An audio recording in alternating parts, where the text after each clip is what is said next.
Dr. Uske Kiran, MCH urologist and andrologist and kidney transplant surgeon. So I did my MCH urology in Usmania and I am right now working as a consultant urologist in Azara Hospitals and Kiran Kidney Care.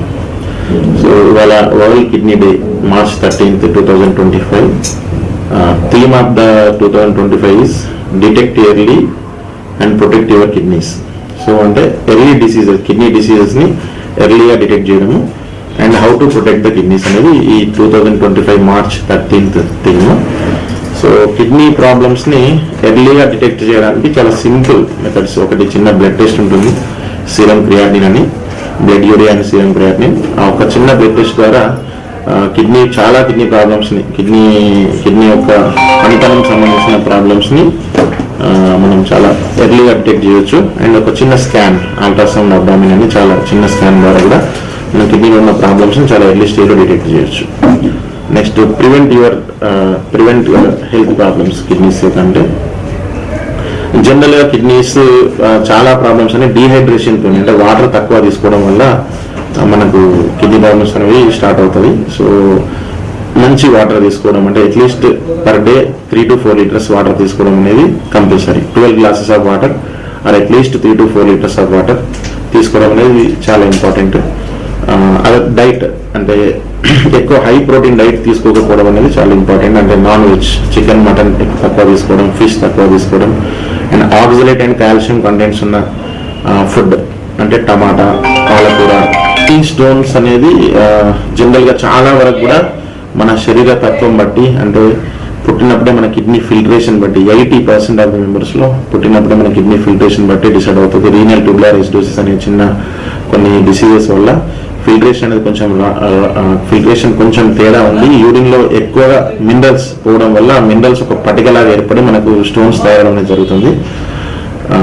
దానికి main reason కూడా dehydration. Water తక్కువ తీసుకోవడం వల్ల మన mineral content యొక్క concentration పెరిగి వాటి పటికలాగా ఏర్పడి స్టోన్ తయారవుతుంది.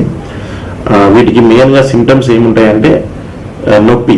ఫస్ట్ ఎట్ సైడ్ స్టోన్ ఉంటే అటు సైడ్ నొప్పి రావడం ఒకటి, ఆ నొప్పి వల్ల వామిటింగ్స్ రావడం ఒకటి, మూత్రంలో మంట రావడము, మూత్రంలో బ్లడ్ రావడము, జ్వరం రావడము, ఇట్లాంటి సిమ్టమ్స్ అనేది ఉంటుంది. వీటిని మనం డయాగ్నోస్ చేయాలి అంటే సింపుల్ 2 ఇన్వెస్టిగేషన్ సరిపోతుంది. ఒక ఎక్స్రే తీయడము అండ్ అల్ట్రాసౌండ్ అబ్డామిన్, ఈ 2 స్కాన్స్ ద్వారా మనం స్టోన్స్ ఉన్నాయా లేదో తెలుసుకోవచ్చు. ఒకవేళ మేజర్ పెద్ద సైజ్ స్టోన్స్ కనుక ఉండి సర్జరీ కనుక అవసరం పడే పొజిషన్ ఉంటే సిటీ స్కాన్ తీస్తే మనకి స్టోన్ యొక్క పొజిషన్ ఏంటి, దాన్ని ఏ విధంగా చేయొచ్చు అనేది తెలుసుకోవాలి. మెడికల్ కాజెస్లలో మోస్ట్ కామన్ కాజ్, అంటే కిడ్నీల పనితనం దెబ్బతినడానికి మోస్ట్ కామన్ కాజ్ డయాబెటీస్ వల్ల షుగర్ అన్కంట్రోల్, డయాబెటిక్ నెఫ్రోపతి అంట. సో దానికి ఫస్ట్ మన డైటరీ హ్యాబిట్స్ చేంజ్ చేయడం అండ్ షుగర్ని కంట్రోల్గా ఉంచుకోవడం. సో డైటరీ హ్యాబిట్స్ పరంగా మంచి ఫుడ్ తీసుకోవడం, ఏంటంటే షుగర్లెస్ ఫుడ్ తీసుకోవడం ఒకటి. రెండోది ఆల్కహాల్ వల్ల కూడా ప్యాంక్రియాస్ దెబ్బతినేసేసి దానివల్ల కూడా మళ్ళీ డయాబెటీస్ రావడము. And alcohol is direct cause for the nephropathy. కిడ్నీల సిస్టులు అనేది చాలా కామన్ అండి. అంటే అది బై జెనెటికల్ 80% కాన్స్టిట్యూషన్గా మనకి సిస్టులు అనేది తయారవుతుంది. పాలిసిస్టిక్ కిడ్నీ డిసీజ్ అంటాం. అంటే కిడ్నీలో చాలా నీటి బుడగలు ఎలా ఉండేసి కిడ్నీ యొక్క ప్యారెంట్ ఏమంటే functioning part of the kidney nephrons అంటాం. ఆ నెఫ్రాన్స్ తగ్గిపోతుంది. యాక్చువల్గా చిన్నపిల్లల్లో వచ్చే సిస్టులు అనేది కంప్లీట్లీ జెనెటికల్, అంటే దాన్ని మనం ప్రివెంట్ చేయలేం. ఓన్లీ థింగ్ ఒకసారి వచ్చిన తర్వాత వాటి యొక్క సివియారిటీని బట్టి మనం ప్రొటెక్ట్ చేసుకోవడం కిడ్నీస్. పాలిసిస్టిక్ కిడ్నీ డిసీజ్ అనేది వంశపార్యపరంగానే వస్తుంది, జెనెటికల్గానే, కంప్లీట్ జెనెటికల్. సో వంశంలో ఒకరికి ఉన్నదంటే కంప్లీట్గా వాళ్ళ కొడుకులు, వాళ్ళ సిబ్లింగ్స్ అందరికీ మనం టెస్ట్ చేయాల్సిందే. లైఫ్ లాంగ్ ప్రాబ్లమేటిక్ గా ఉంటుందా సార్? యాక్చువల్ అంటే పాలిసిస్టిక్ కిడ్నీ డిసీజ్ ఉండడం అనేది ఇట్ సెల్ఫ్ ప్రాబ్లం ఏం కాదు. కాకపోతే వాళ్ళు జీవితాంతం కూడా కిడ్నీ పరమైన జాగ్రత్తలు తీసుకోవాల్సి ఉంటుంది. జనరేషన్స్ పోతున్న కొద్దీ, తరాలు పోతున్న కొద్దీ ఎర్లీ ప్రెజెంటేషన్స్ ఉంటుంది. ఎర్లీ ప్రెజెంటేషన్ అంటే ఒక తరంలో ఒక 70 సంవత్సరాలకు ప్రాబ్లం అయితే ఇంకొక తరంలో 60 సంవత్సరాలకే ప్రాబ్లం అయ్యే అవకాశం ఉంటుంది. కిడ్నీలో స్టోన్స్ అనేది, కిడ్నీలో చాలా గదులు ఉంటాయండి. ఆ గదులలోనే యూరిన్ ఆగిపోయి మనకి స్టోన్స్ తయారైతాయి. ఎప్పుడైతే యూరిన్ ఎక్కువ వచ్చినప్పుడు, వాటర్ ఎక్కువగా అయినప్పుడు అది అక్కడి నుంచి బయటకు వచ్చి కిడ్నీ నుంచి వచ్చే పైప్ ఉంటుంది, యూరటర్ అంటాము. యూరటర్లోకి వచ్చినప్పుడే యాక్చువల్గా మనకు పెయిన్ వస్తుంది. మనం దాని గురించి టెస్ట్ చేసుకుంటాం. ఈ యూరటర్ సైజు యావరేజ్గా 5 mm ఉంటుంది. యావరేజ్గా అంటే కొందరికి తక్కువ ఉంటుంది, కొందరికి ఎక్కువ ఉంటుంది. సో యూరటర్ సైజ్ అనేది 5 mm ఉన్నది కాబట్టి 5 mm కంటే తక్కువ ఉన్న స్టోన్స్ కనుక కిడ్నీ నుంచి మన యూరటర్లోకి వస్తే పడిపోవడానికి అవకాశం ఉంటుంది. 7 mm వరకు కూడా స్టోన్స్ పడిపోవడానికి అవకాశం ఉంటుంది. సో దీనిలో ఎలాంటి ఆయుర్వేదిక్ కానీ వేరే దాంట్లో ఎలాంటి స్కోప్ లేదు. ఈవెన్ 7 mm కంటే తక్కువ ఉన్న స్టోన్ కనుక పైప్లోకి వస్తే వాటర్ మంచిగా అయినా కూడా పడిపోతుంది.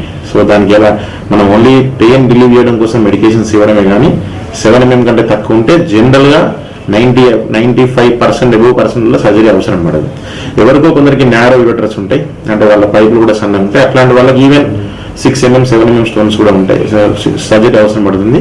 బట్ ఆ సర్జరీ అవసరం పడడానికి టైం అన్నింటినీ చూస్తాం మేము. అంటే minimum 10 days duration waiting to pass, అంటే పైనుంచి కిందికి పాస్ అవ్వడానికి ఒక 10 days డ్యూరేషన్ వెయిట్ చేసుకుంటూ ఈ 10 days లో వాళ్ళకి నొప్పి ఎక్కువ అవుతుందా, ఏమైనా కిడ్నీలో ఇన్ఫెక్షన్ ఏమైనా అవుతుందా, లేకపోతే ఫీవర్ ఇట్లా ఏమైనా వస్తున్నాయో, యూరోసెప్సిస్ అంట, అట్లాంటి ఏమైనా సెప్సిస్ ఫీచర్స్ ఏమైనా ఉంటేనేమో ఎర్లీగా సర్జరీకి వెళ్తాం. సెప్సిస్ ఫీచర్స్ లేనప్పుడు మాత్రం ఒక 10 days వరకు, 10 days నుంచి 2 weeks వరకు స్టోన్ పాస్ అవడానికి చూడొచ్చు. ఒకవేళ స్టోన్ పాస్ అవుట్ కాకపోతే మాత్రం will go for surgery. General గా దీనిలో మేల్స్ ఫీమేల్స్ లో ఆల్మోస్ట్ ఈక్వల్ అండి. బట్ ఇన్ జనరల్ కొంచెం slight predominance in the females, అంటే కొంచెం ఎక్కువగా ఫీమేల్స్ లో వస్తుంది. దానికి ఏం అంటే there is no specific reason ఏమి. బట్ ఏంటంటే ఫీమేల్స్ లో యురత్రా లెంత్ తక్కువ ఉంటుంది కాబట్టి పాస్ అవుట్ అవడానికి ఈజీ ఉంటుంది. అంటే మేల్స్ లో యురత్రా మనం మూత్రనాళం అనేది చాలా పెద్దగా ఉంటుంది, ఫీమేల్స్ లో తక్కువ ఉంటుంది కాబట్టి మేల్స్ లో మూత్రనాళంలో కూడా ఆగే ఛాన్స్ ఉంటుంది, ఫీమేల్స్ లో ఆగే ఛాన్స్ ఉండదు. బట్ తయారవడం అనేది almost male and female predominance is same. Sir ఇప్పుడు సమ్మర్ లో first priority is only hydration.